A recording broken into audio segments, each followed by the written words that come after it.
I'm so excited to introduce Susanna to you. I'm excited for various reasons because I think Susanna has an important message. And I wanted her to bring her message to the world. I first met her in 2012, I think it was 2013.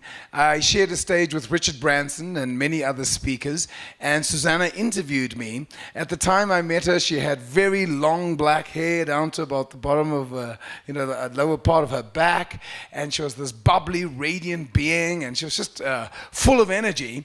And she was supposed to come and join me at my next Mind Power course, and then I didn't hear from her. She just disappeared. I thought, how fascinating. And then I bumped into her over a year and a half ago in Cape Town. And in fact, to be honest with you, I don't know if I actually told you this, Susanna, but Susanna came and she was like, oh, Robin, oh my goodness, how are you? And I saw this beautiful woman and I'm like, fine. And I'm thinking, who are you? I have no idea who you are. And she was hugging me, very familiar. No, I'm kidding. But, and she was chatting now please understand, I meet lots of people. I meet people all the time.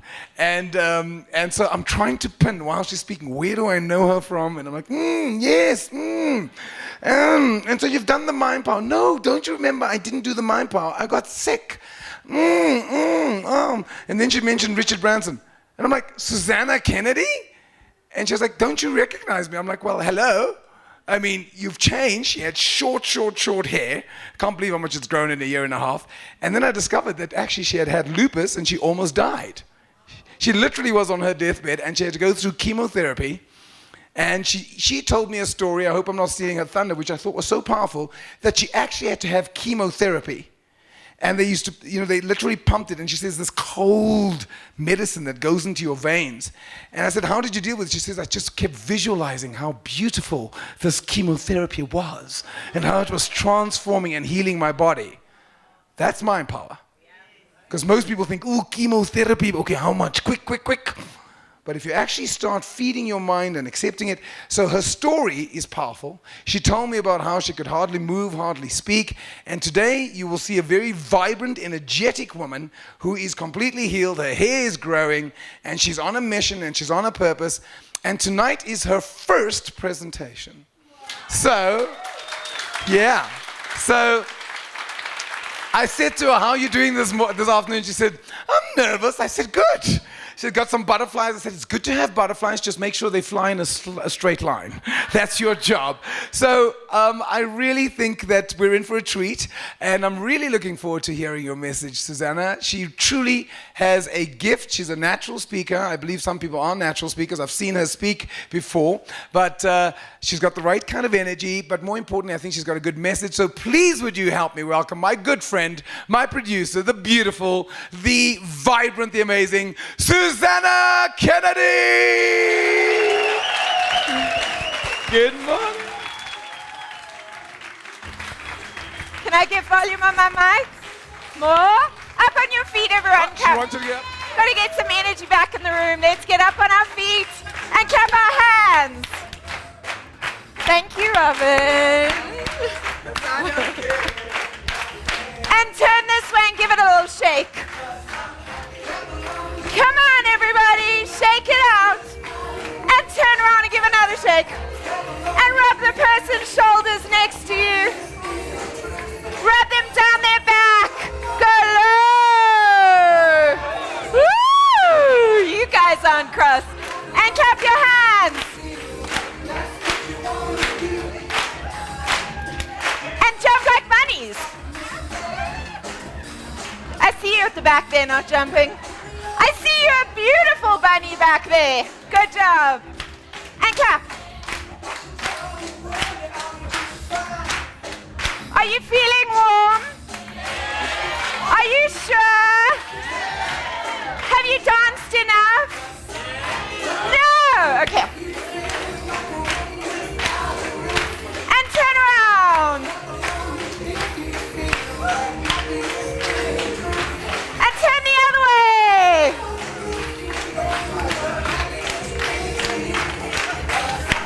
Are you feeling happy?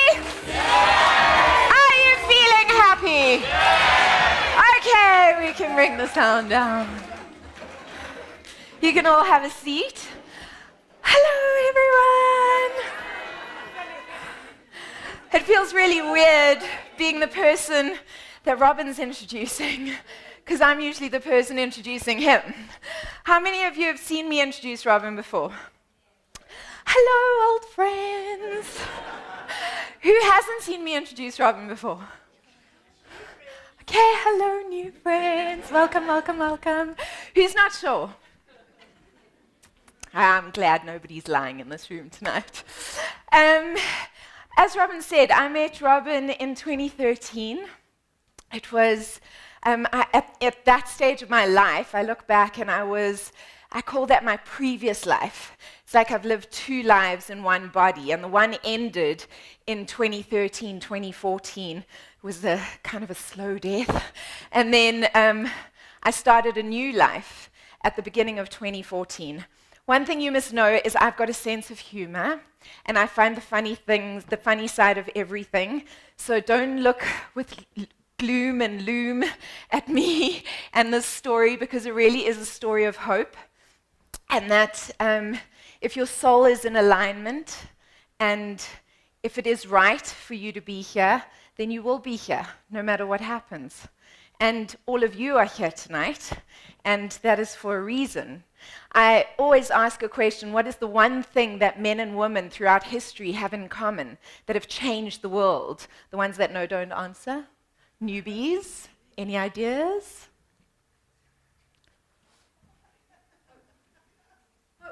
Hope? Hope? Some don't have hope, but it's a good one. It's a good one. Should I tell you? They take action. Yeah, they take action, because without action, nothing actually changes. And tonight, you guys could have been doing a million other things. You could have been out for dinner with friends. You could have been playing tennis. You could have been lying on your couch watching days of other people's lives, picking your nose, no judgment from me. But the truth is that you decided to come and be here tonight. And for that, I really honor you. It is my life's work to assist people in becoming the best versions of themselves that they can be, and also to help them live the best lives that they can live. And that's why when I bumped into Robin in Sea Point, I had chemo, so I had no hair basically, but he was so in alignment with what I want to do with my life. And actually, just before I came here tonight, because I am a bit nervous, to be honest, it's a big story to be telling, I just prayed.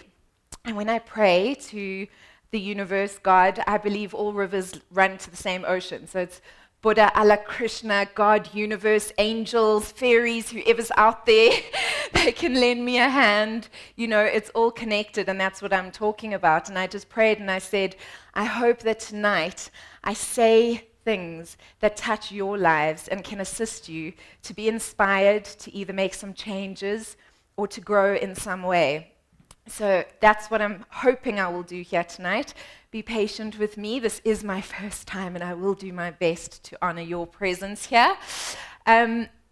What I would like you guys to do very quickly, though, is stand up and turn to the person next to you and just recognize that they made the effort to be here tonight, and give them a huge high five and say, "You are fantastic." And turn to the person on the other side and say, "You are amazing." And give yourselves a great big round of applause, because you are the men and women that will shape this world. I have no doubt. Thank you. Okay, have a seat. I need to put my... Okay, now you see, there's all these things to do.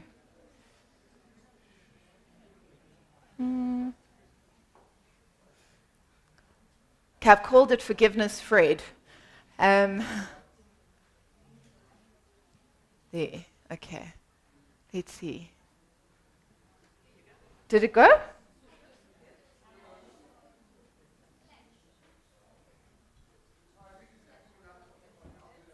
Okay. Oh, it's not plugged in, you're right. Is that right? Okay.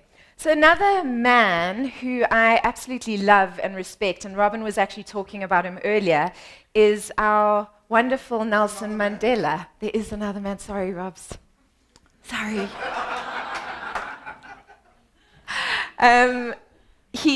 Mr. Nelson Mandela. Am I clicking the clicker wrong now?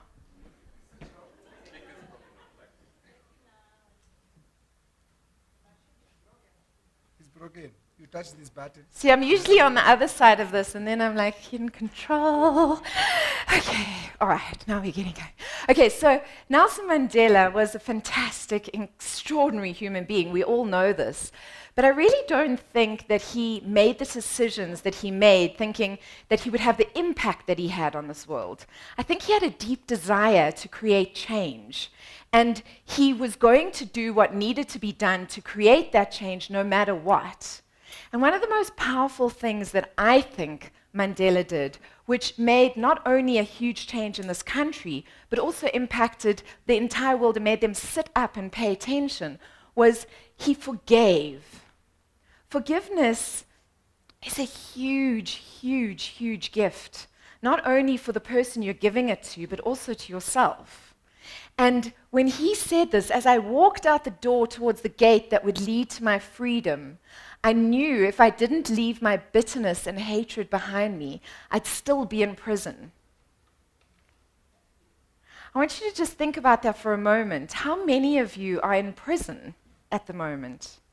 How many of you are holding on to something that is in the past, that is no longer actually relevant today, and is forcing you to live in the past and not actually live in the present and enjoy the future that is constantly coming towards you? Robin was talking about my past life. So see, I was a little bit of a schlebby, like, you know, one of those little schlebs that posed and stuff. There's old Zilla, and, you know, lots of peeps, and there's Banks. See, my hair was super long back then. That's why he says he didn't recognize me. Anyway, in my past life, I had a radio show, and I produced films, and I was living the life. I thought I was living my dream. It was amazing, you know. I would go to all these parties, be surrounded by amazing people. It was so much fun. But the reality was that something was bubbling inside, and when I met Robin and he said to me, you know, I'd love you to come to one of my talks, please will you join me? And I said, absolutely. And I fully intended to. But I was actually quite ill at the moment, and what Robin didn't know at that time is I was taking high dosages of cortisone and Schedule 7 painkillers just to be able to move. I had joint pain and my skin hurt, it hurt to swallow, and nobody could figure out what was wrong with me at the time. And I just kept going and putting on a brave face. But 2013 was an extremely challenging year because I got put on the wrong medication, which actually, I'm not going to tell you the whole story now, but in a nutshell, it caused me to have acute depression, and a depression to a point where I actually tried to take my own life. And this was the medication that was supposed to be helping me. So next thing I knew, I found myself in the cardiac ward, which I thought was quite funny and ironic because I had a broken heart and I was in the cardiac ward. So I saw the humor in it. I don't know if you guys do. Anyway, they wanted to lock me up in a psychiatric ward. That's what the doctors wanted to do. And my mom, being the incredibly brilliant, wise woman that she is, said, no, this is not my daughter. Something else is happening here. And she sent me to a secondary facility, and I spent 4 months in that secondary facility. And in those 4 months of being there, I was surrounded by drug addicts and people with psychological challenges. And I thought that was quite funny as well, because I've been putting addicts into rehab my whole life. And now I was in rehab with the addicts. So it's just funny how life turns things around. But during that time that I was in there was the first time in my life that I actually sat still. Before that, I'd been a complete workaholic, and I just worked and worked and worked to distract myself from things. And all of a sudden, I couldn't work to distract myself from things. And I went for counseling almost every day, And during that time, I started remembering things that I had long locked away. And I remembered that I'd been abused. And for me, it was a complete shock. I didn't remember this at all. And I remember telling my best friend, I was like, shit, I have to tell you something. And she was like, I know. Everybody else remembered but me. I couldn't deal with it, so I'd locked it away. At the time, I was also doing some work. I don't know if any of you know Debbie Ford. Anyone in the audience done her work? She is spectacular. She's passed away now, but her work is spectacular. I highly recommend you all getting her books. Well, if you like to read, there's The Dark Side of the Light Chasers. If you don't and you like to watch videos like Banks or listen to an audio, then The Shadow Effect. And basically, Debbie Ford's whole thing is that if we don't accept every part of us, because the whole universe exists in every part of us, I think I can go back. I love that the whole universe exists in us. I mean, look, this is a brain cell. This is the universe. This is the birth of a cell. This is the death of a cell. Look at the symmetry. This is an eye. This is a nebula. The entire universe exists in every single one of us. And that's amazing. It's incredible. It's miraculous. But what a lot of people forget to do is embrace the dark. You see, because where there's light, there's also dark. And if you don't embrace your dark side, if you keep shoving it away and hiding it, am I in your way? No, it was put the dark side off. The light chasers. If you keep shoving that dark side away, eventually it's going to pop up. And it's going to hit you in the face, actually. And it happens all the time. Think about things that you attract into your reality. Robert, you guys have done, the majority of you have done the Mind Power course. You attract things into your reality. Often we attract things that we need to deal with ourselves. So watch when you say, that arrogant son of a beep, beep, beep, beep. Where have you been arrogant? Where are you doing the same thing? Where do you need to look at yourself? And my counselor at the time was amazing. His name was Gus. And he said to me, Susanna, where have you been abusive? Where are you abusive? Because you've attracted so much of it into your life. And I actually got pissed off. Please excuse my language, by the way. If anyone gets offended, I'm really sorry. I will swear every once in a while. I hope it won't be too bad. So he said, where have you been abusive? And I was like, Gus, are you mad? I said, I've never consciously, and I can say this honestly, hurt another living thing in my whole life. I step over ants, for crying out loud. And now you're telling me I'm abusive? He said, go away and think about it. I said, okay, fine. So I went away and fuming and really cross and thought about it and really dug deep. And then it hit me like a ton of bricks in my chest. I realized I'd been so abusive my whole life. And it was to myself. I'd been never good enough. I was never smart enough. I was never pretty enough. I never achieved enough. I was horrible to my body.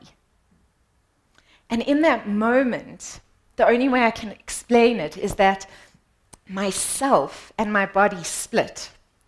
And my body said, bleep you. I'm not letting you do this anymore. Anyway, at the time, I'd been put on some medication called Simgen, and it had finally started masking the symptoms.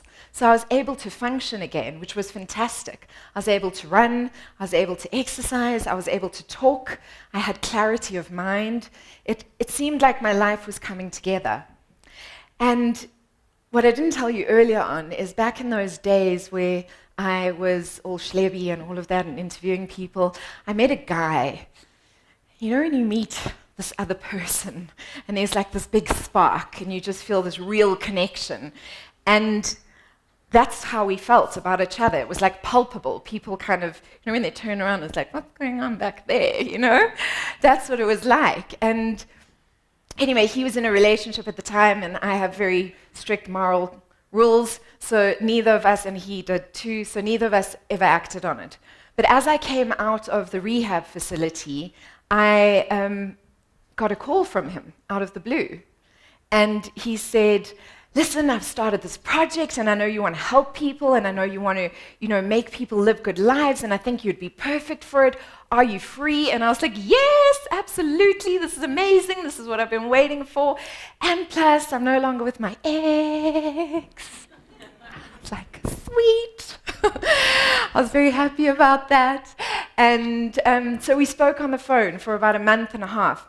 And plotted and planned.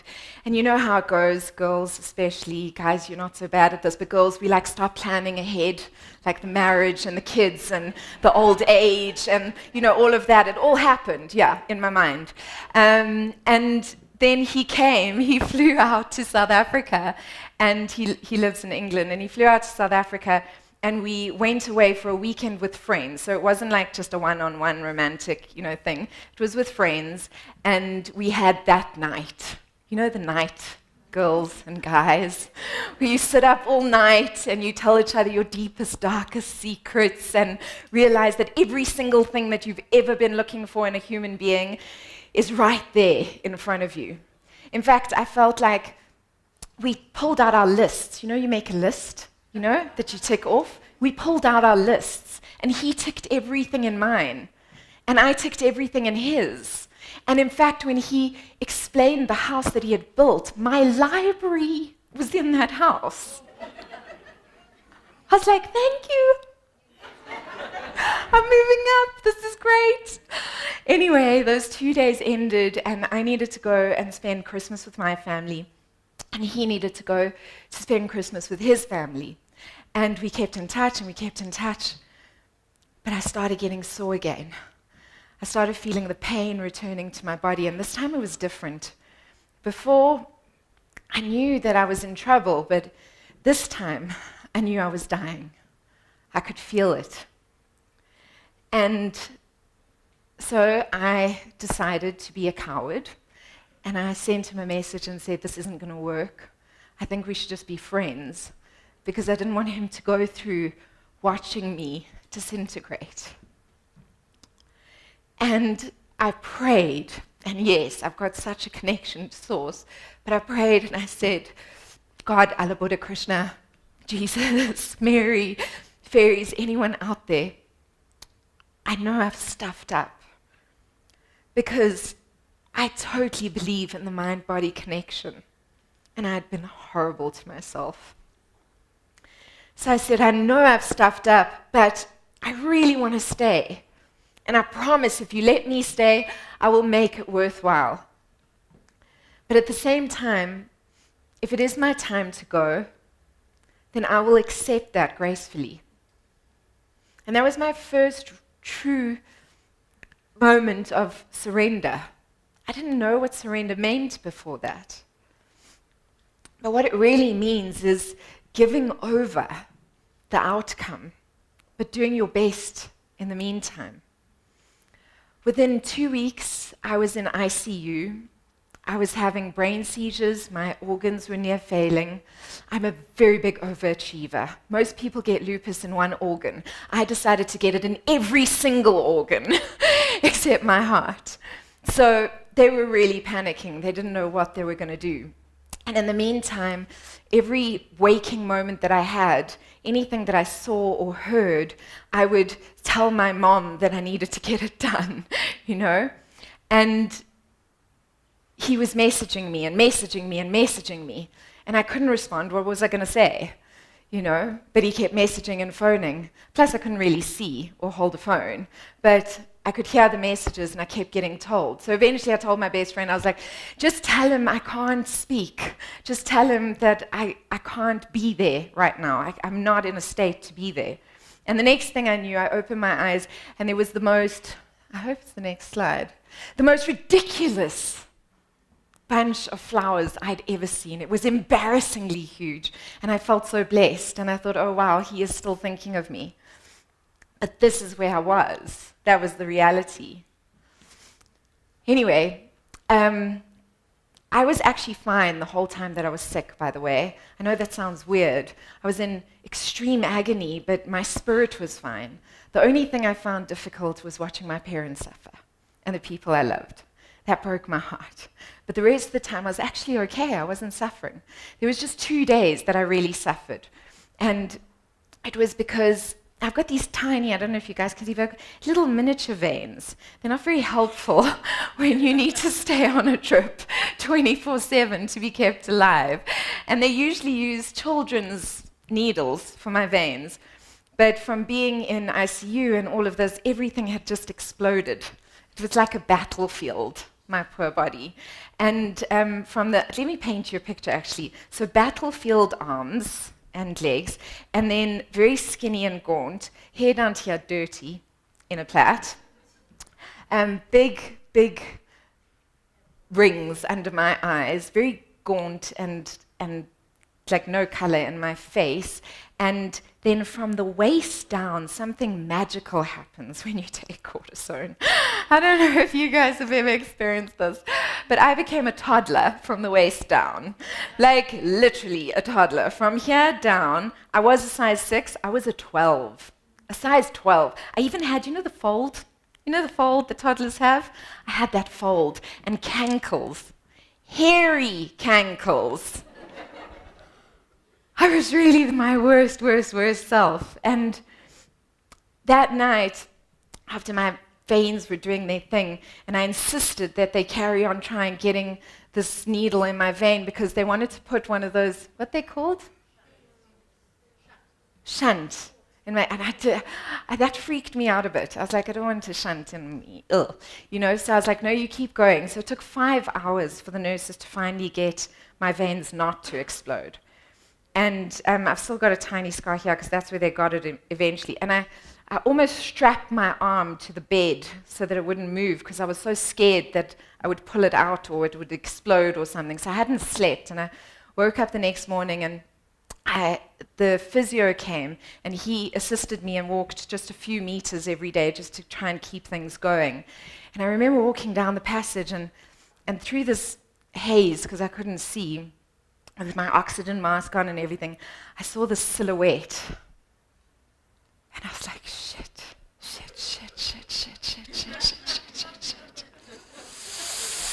Please don't let this be him. But he walked towards me and I slumped into his shoulder and I just cried and it was him.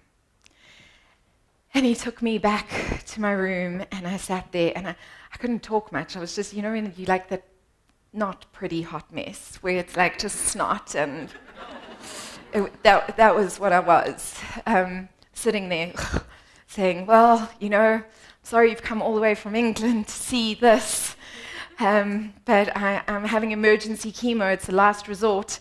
It's the last chance I have of, you know, anything working, and I start tomorrow, which means I'm not going to be able to have kids because it's very likely that I'm going to be infertile.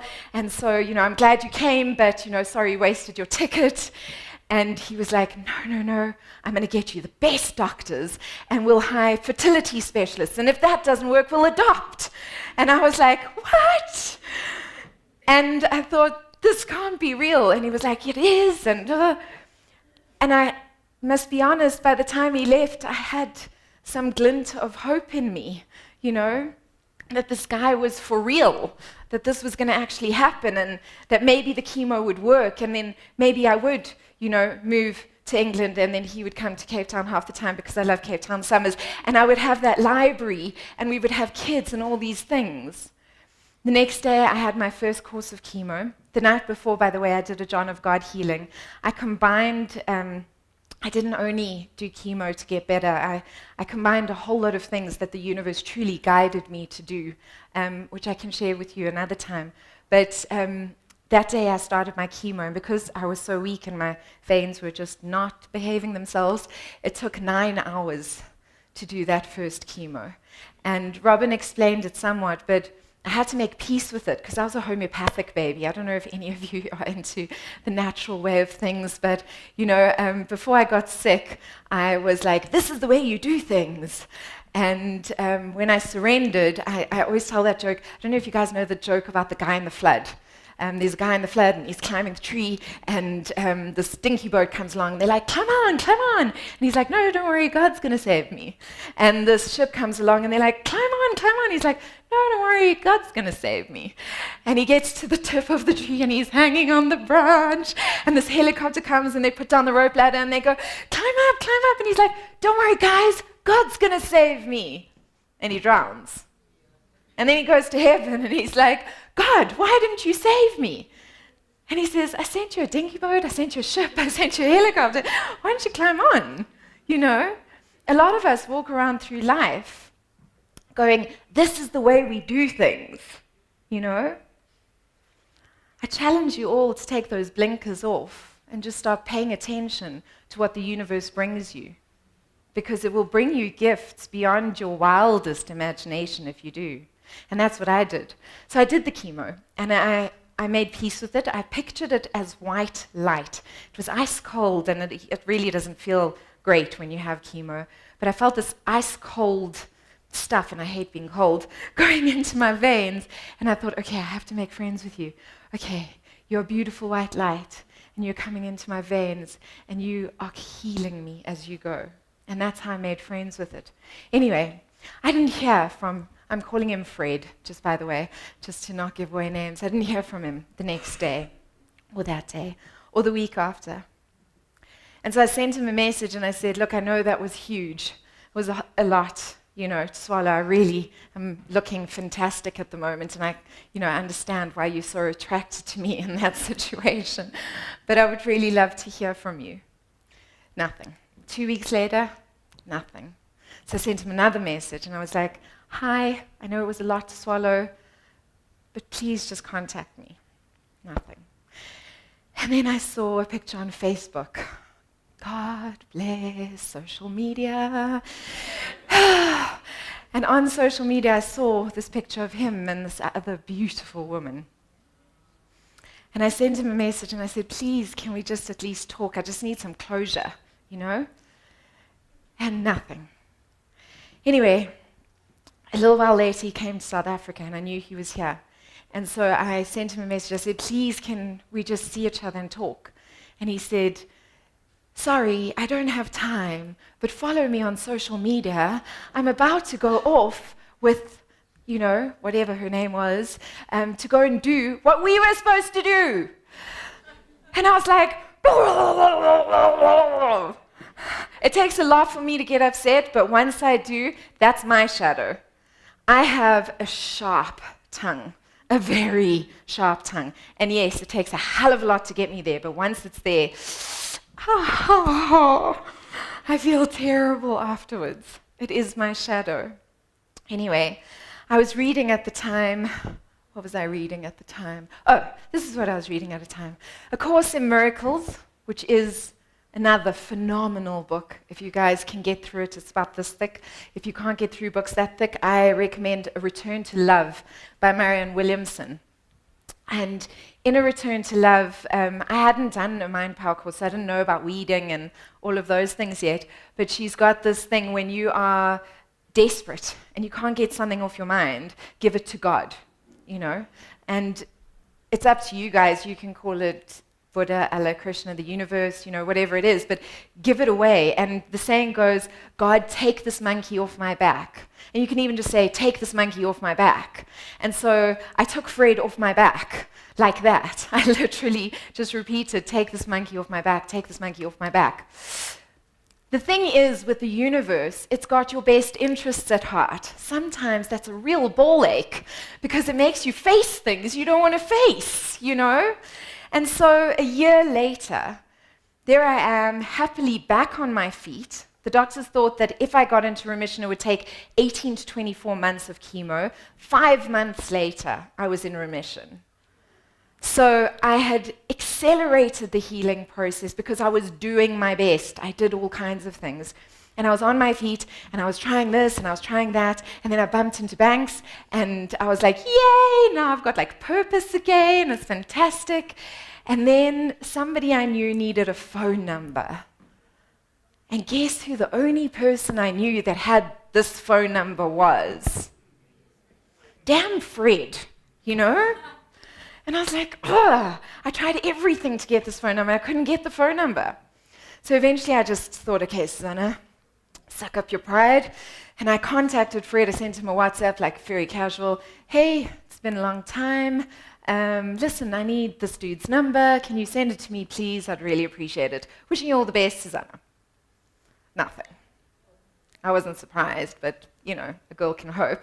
And then I thought, okay, why has the universe brought this into my lap now? What is it doing? Because if you pay attention, the universe is always guiding you to your highest self. And so I sat there and I thought, okay, what is it doing? What is it doing? Okay, I've been blaming him for the last year. I've been really awful and said horrible, horrible things to him. But I'm not blame-free, am I?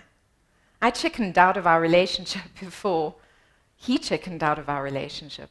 I was a coward before he was a coward. As within, so without. And so as much as I needed to forgive him, he needed to forgive me. And so I wrote, writing is amazing for forgiveness, guys. Letters, write to people. Even if you don't deliver the letter, it's a great cathartic process. It's really good to get things out. If somebody's passed away and you don't feel like you can contact them, it's a great, great tool. Anyway, I sat with this and I wrote him a WhatsApp, and this time I came from a vibration that was completely different. I said, hey, Fred, I'm so sorry. I said, I get that what happened a year ago was huge. And I reacted terribly, and you reacted terribly. And we both did horrible things that I'm sure you wish you could take back. I know I wish I could take it back. And I hope that you can forgive me and just know that I'm tired of carrying this with me, because I've been carrying it for a year. So if you could forgive me, I'd really appreciate it. And I'm so sorry I contacted you and asked you for something without having this conversation first. But it was for a friend of mine, and he really needs this number. So if you could help me, that would be great. If you don't feel like you can, that's fine too. I just wanted to extend my apology and hope that you would do the same. And then I switched off my phone, and I did a meditation. I meditate a lot. And I went into this meditation, and I did a clearing exercise where I severed and burnt away all the nasty cords that had been binding us together throughout this time. And I replaced them with love and compassion and gratitude for what he had brought into my life. And then I pictured myself getting a WhatsApp saying, hey, great to hear from you. Thank you so much. Thank you. And I forgive you too. And here's the number. And I swear, I finished that meditation and I switched on my phone. And that WhatsApp was in my phone. In fact, I actually recorded a video straight away because I couldn't believe it had been so instant. You know how Robin always teaches that, you know, as soon as you actually release without expectation, do your best, be in the correct vibration, things just happen. They can happen instantly, like that. This was proof of it. I can teach the meditation at another time. I'm on a time limit tonight. But the point is that I'd been carrying something, he had been carrying something, and in that moment, I realized that, oh, that's how he met me, by the way. See, I was like kind of pretty and long hair, and then he met that. You'd also freak out, you know? Put the shoe on the other foot. I don't know what you guys are carrying. Oh, I was pretending to be Kim Kardashian because I had ulcers in my mouth, so my lips were swollen. But I realized that to forgive is to set a prisoner free and discover that their prisoner was you. There's a story about two monks, and they're walking by a river, and they come across this woman, and she's trying to cross the river, and she says, please help me cross the river, I can't get across. And the old monk, without a second's notice, he just picks the woman up onto his back, and he carries her across the river. I might have a slide. Yes, I do. Okay, so, and he carries her across the river. But the young monk is very upset about this. You see, the monks made a vow never to touch a woman. And so when the old monk gets back across the river and they start walking again, he says, he starts bubbling and boiling. You know how it goes when you cross with someone, all those feelings bubbling and boiling inside you. And eventually, hours pass, and eventually you can't take it anymore, and he says, I'm sorry, but we made a vow. And you went and picked up that woman, and you touched her, and you carried her across the river. And the old monk looks at him, and he says, my son, I put that woman down ages ago. Why are you still carrying her? Think about what you're carrying. Change is either desired or needed or prompted by the universe, or sometimes all of the above. Pay attention to the signs. And sometimes the signs come within you. Often they come within you. Sometimes somebody pops into your head and you go, I hate that happened with that person. Anybody feel that? Can anybody really put your hands up if you can relate to that? And the ones of you that aren't putting your hands up, you're lying. Need to look at your shadow. The second thing is, ask yourself, sorry, it says 1 and 1, it should say 1 and 2. Ask yourself, if you're holding on to this, if it's serving you in any way. Is it serving you in any way? Or are you holding on to the past, which is actually stopping you from living in the present, in the now? 3, stop plaiting the blame, plaiting the blame. Stop putting the blame, stop playing the blame game and find compassion. That's what I was trying to say, guys. Okay, stop playing the blame game and start finding compassion for both sides. Remember, there's no right or wrong. There's simply my perception, your perception, and the truth in the middle. I don't know, most of you will be in relationships of in fact, all of you are. I don't know if you've heard of the imago therapy, but also fantastic. Look into the imago therapy. And what imago therapy, one of the things that it's based on is that there is no right and wrong. There's your perception and my perception, and somewhere in the middle there's truth. And when you can stop blaming someone and you can come to them from a place of wanting to understand, I always say listen to understand, not to respond. There's another saying that's similar to that.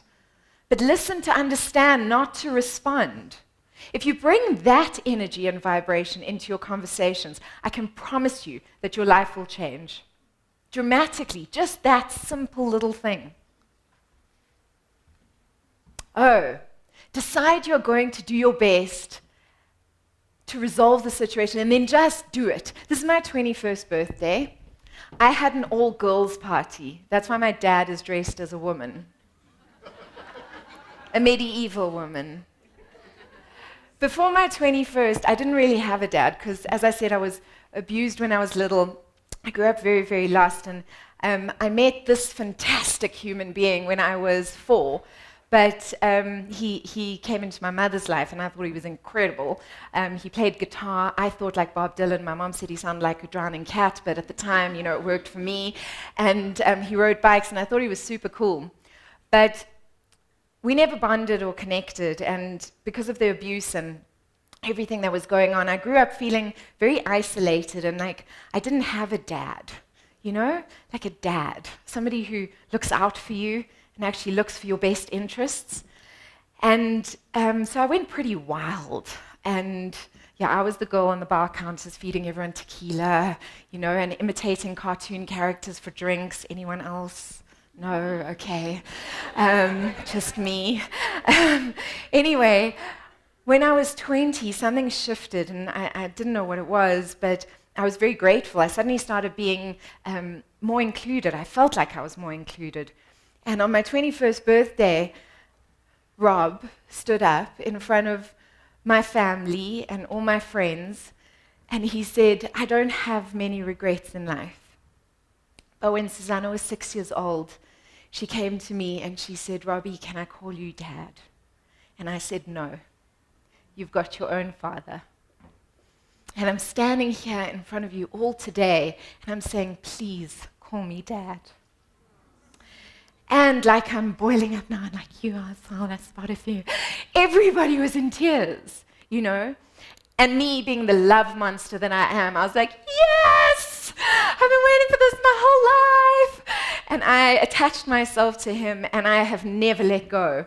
I got the best 21st birthday present in the world.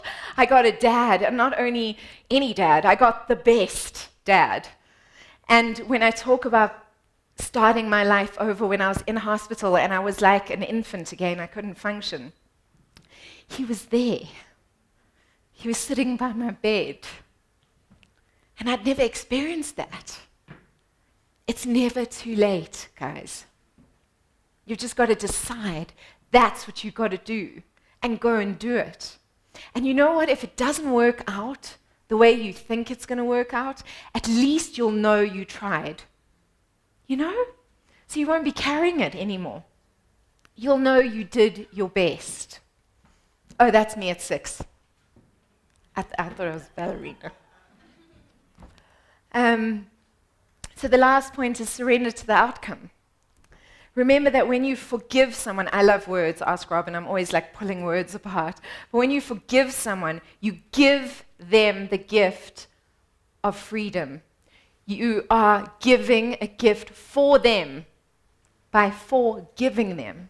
Don't you love that? I love words. Is that it? Oh. So, yeah, that's my story, guys. Those are my tips on forgiveness. I hope that they've helped some of you. I hope that you can use some of the information that I've given you. I am running a full day course because an hour just isn't enough time to get really stuck into the nitty-gritty things. But my biggest challenges have always been self-love, which I've now learned. I kind of look in the mirror and go, you're not bad, you know, you're kind of cute, which I could never do before. I can actually look myself in the eye and say, I love you, I'm so glad I'm you. How many of you can do that? You know, I know you can, Banks. But we really battle with these things, you know, and it can change our entire world. I love my body. I've grown attached to this thing in a different way. It carries me through this life, and it's never been fitter or healthier. I weigh 5 kilos more than I ever weighed before, and I still love it, even the stretch marks on my bum. The next big challenge that I went through was healing, as you can see, part of my journey here. I didn't have time to go into everything that I did to heal, but it was an incredible journey, and what a gift. What a profound, profound gift. I'm so grateful for it. I learned so much. And I truly believe that when I made that promise to the universe and I said that I would make it count, that's the reason I'm standing here in front of you today, because maybe I can help you, one of you even, in some way. And then the last one is happiness. I have been at the bottom of the barrel. When you feel like you're at the bottom of such a deep well that there is no light in sight anywhere to be seen, and you just feel trapped, I've been there. And I've learned to tipple that well onto its side and turn it into a tunnel that I'm moving towards, and now I'm constantly moving in the light. So these are the things that I've learned. I would love to share them with you. I just want you to touch as many people as possible. It's a full-day workshop. So I'm going to do a crazy special for you guys because I want you to bring friends as well. Because I'm sure while you're sitting here, you're going, I'm sure that this person would really benefit from this, not just me. I hope so, anyway. So I've got, normally the price is $1,500 for the day. But what I'd like to do is give it to you for 2 people for $1,500 for the day, because I just need to cover venue costs and, you know, pay my crew and do all of those things. It is going to be my first course. I promise to give you everything that is within me that I can to help you along your way. And if you need any more information or if you want to get hold of me, you can email me at info at Susanna, susana.co.za.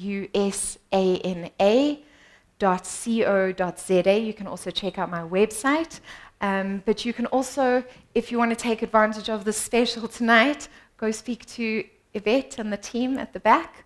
And either way, I hope that I have helped and served you in some way. I hope that you find some forgiveness and release the bulk off your back and walk into life with a feather on your back and ready to serve the world and embrace life with an open heart. Thank you so much for listening. I really appreciate it.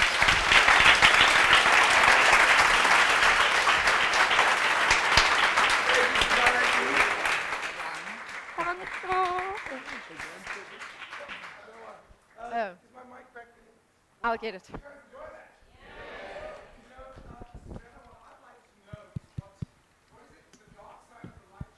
Yes. The dark side of the light chasers and the shadow effect is basically the same thing. It's just one is a documentary version and the other one is a book. And Debbie Ford was an alcoholic and an addict. I don't know how many of you know about her, but she was, and she had gone to all these different rehabilitation centers and tried all these things. But there were sides of her that she was denying all the time. And the more we deny these sides of us that we don't look at, the more we don't embrace ourselves as whole human beings, the more our lives actually just go out of control. And she uses an analogy of having, you know those blow-up balls that you throw around in a pool? You know the ball? So it's like what you're trying to do when you're hiding your shadows, you're trying to keep one of those underwater. And what does it do? It like pops up and whacks you in the face. That's what it does. And in order to stop the ball from whacking you in the face, you need to stop and accept that side of yourself. And you need to make friends with that side of yourself. And you need to find the gift that that side of yourself brings you. So for instance, earlier on, I said to you that I've got a mouth on me, and I do, it's really bad. But it's also helped me because when I've been in really tough situations, and boy, was I in my previous life a queen at getting myself into really tough situations, that mouth also got me out of situations, you know, and showed people that I was super tough. I may be little, but dynamite comes in small packages, don't mess with me, you know? Yeah, exactly. Let's hear you say that. I can't. But I'll tell you why. One of the greatest gifts I received, have any of you heard of the Mankind Project? Mankind Project. It's a men's work program, and I highly recommend it for all men. Women, you can't go. There is a version for women. And one of the things they speak about is getting in touch with getting to recognize and see your shadow. And I want to show you guys something, and I'll show you to you in a moment, because I want to just chat a little bit about something else, but I want to show you something that someone once did for me in a workshop. And when I saw this, it made me think exactly what you're talking about. If you only focus on the light, the shadow will grow. You need to embrace your shadow. Now that's a hard thing to do. It's a hell of a thing. You know the part of yourself that you really don't like, that you don't want other people to see? Until you can embrace and love that part of yourself, I tell you, even Nelson Mandela speaks about the fact that one of the things he has had to do is learn to be with his shadow. Because the shadow is always going to be there. And I want to show you something that someone showed me, which was extremely powerful. But you and I also spoke about something when we were preparing for this evening. And someone once said to me something about the power of forgiveness. And it was such a huge gift. Someone said to me, forgiveness does not mean forgetting. Because a lot of people think, well, forgive and forget. No. You're not going to forget. So, I had one of my, someone who was very close to me in my business, and you know the story, who actually I discovered for years was lying to me. She was the closest person in my business. For years, she was being completely deceitful about so many things. And boy, when I found out, and you don't want to know, my bro. When I get upset, you don't want to know, because I am a colored. I am a colored, my bro. Yes, I'll sin. I was so furious. And I mean, I remember waking up, and my first thought as I woke up, poor Frans Kromhout, because Frans is my best friend. He was like on the other end of the phone, like, can you believe? And and for those of you who know Frans, he doesn't say anything. And I'm like, so Frans, what do you think? Yeah, I think you should just be still. And I'm like, no, I don't want to be still. I'm so furious. Anyhow, and I woke up one day, and on a Sunday morning, and I was furious. I was absolutely fuming. And as I woke up, my very first thought was, oh, so actually, when she said that, she wasn't there. She was actually over here, and my mind started going, and I immediately went, no, Mr. Mind Power, stop watching that movie. And I was like, no, but it's true. I don't care. You fired her. She's gone. You are not allowed to watch that movie. It's a beautiful day. Go play golf. Yeah, but shut up. Stop watching that movie. And I had to tell myself that a lot because but you see, shut up. I don't want to hear that story. 3 days later, I'm driving to work. And as I thought, I said, oh, so actually, this is what actually happened that day. And I looked at myself in the rearview mirror and said, are you watching that movie again? I said, no, it's just a sneak preview. A forthcoming attraction. Like, yeah, I don't want to watch that movie. And here's the thing. She's probably done one of the most deceitful things to me ever. Do you think she's still a friend of mine today? Yes, she is. And a lot of people go, I can't believe you're still friends with her. I cannot believe you're still friends with her. She lies. I said, I know. Like sometimes now when we're having coffee, she'll say something. I'll say, is that a true story? She's like, Rob, I promise you, I swear it's true. I said, Teresa, I honestly, did I just say the name? I love you dearly. I said, I love you dearly. And I really do. I love her dearly. I said, I love you dearly. I said, but we both know you lie. No, but I don't mean to. I said, I know. It's who you were conditioned to be. I still love you. Doesn't necessarily mean I'm going to put you in a situation that I put you in before. So forgiveness does not mean forgetting, because I truly have forgiven her. And I love her. She's one of my favorite people. But after she did that, so what? So someone said something to you. Big deal. Yeah, but they shouldn't have. I know, they did. But why? God doesn't love you. Or maybe, as Susanna was saying, maybe they were here to send you a gift and lesson. Yeah. That often the person that challenges you the most is the greatest gift. Because there's a beautiful saying in the Bible that says, he who is without sin, let him cast the first stone. And if I tell you guys, I don't know anybody who's perfect. And I certainly have got a shadow. I have got a shadow. No. Yes. No. Yes. When you own your shadow, it gives you power. When you pretend you don't have it, you're an illusion. So the gift is to see that you have a dark side. And here's the harder part. Isn't that what they say? Learn to love the dark side. Learn to find the gift in the dark side. But there always is one. That's the thing. That's the important thing. There always is a gift in the dark side. Always. Even like if you're a bitch. You know, some people are bitches. Yeah. All of us have a bitchy side. Yeah. But sometimes you need to be a bitch to get things done. You know? There's always a gift. So stop denying it. And what you were saying just now about forgive and forget, what Rob and I actually discussed in his office was my biological father. I have forgiven him. In fact, I've gone beyond forgiving him. I've found compassion for him and his situation. But what I did learn as well along the way is that even though I forgave him for everything that he did, I don't have to have him in my life. So certain people, if they're not continuously damaging you, then of course you can forgive and forget and have them in your life. But you also need to have enough self-love to recognize the difference, you know? And so I choose not to have him in my life to protect myself. Whereas Fred, I can message now and wish him well, you know? So you've got to listen to yourself, and you've got to listen to your inner guidance for that, what's right for you. Don't ever put yourself in danger. I did that, like, In fact, when I ended my 14-year relationship, I was like, if you do this, it's going to hurt me. And he was like, yes, but you'll forgive me. Ouch.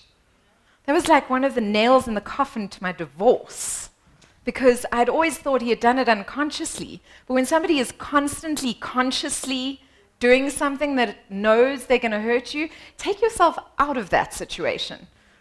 I'm not saying forgive everything. I'm Well, saying actually- forgive, but remove yourself from Yeah. things that are going to damage you. Forgive everything. I'm great friends with my ex-husband. So what's the youngest age we have in the room? Youngest age? Yes, sorry if I swore too much. 18, 14, 17. I think it'll be okay.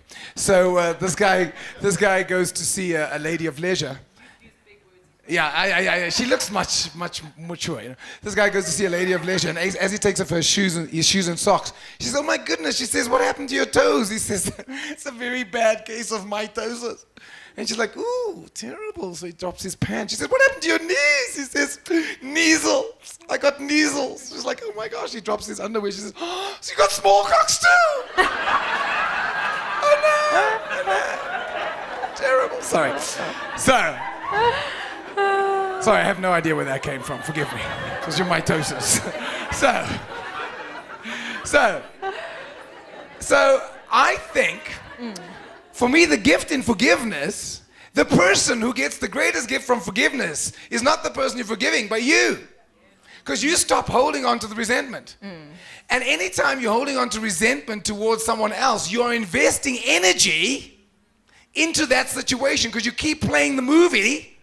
Because honestly, my friend, whose name I shouldn't have mentioned that I did mention, when I see her now, I don't have the story anymore. The story's gone because I see her, and what happened in the past happened. It doesn't mean I'm going to put myself in the situation again, but actually I have the freedom and space because I was investing so much time. I was in a bad mood because I kept thinking about this thing and what she did, and the person who I was upsetting the most by keep playing the movie was me, not her. So do you get that actually, for me, I believe that the biggest person that gets the gift out of forgiveness is you. Now, obviously, the other person does too, because then they have to deal with their story. But then it's their story as opposed to you holding them ransom. I'll never I mean, I had a girlfriend once, and I will not mention her names. Because you He's will probably know going to her. mention her name. No, I will. You will know that name. And I'll never forget, we had a fight about something one day, as couples do.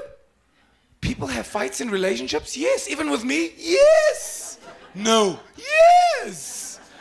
And I will never forget, as I was leaving the house, she said to me, no matter what, I will never, ever forget this day. Never forget what you said. And I thought, yep, that's probably why I'm not going to choose to be in this relationship anymore. Why am I going to choose to be in a relationship with someone who constantly focuses on the things I've done wrong? Now, it's not to say, I mean, I understand if you say, well, that really hurt.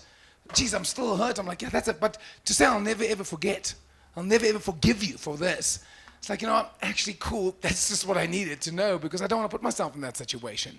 So I think the person you give the gift to most is yourself. So I'd like to thank you, Susanna Bobana. Did you guys enjoy? That was her first presentation.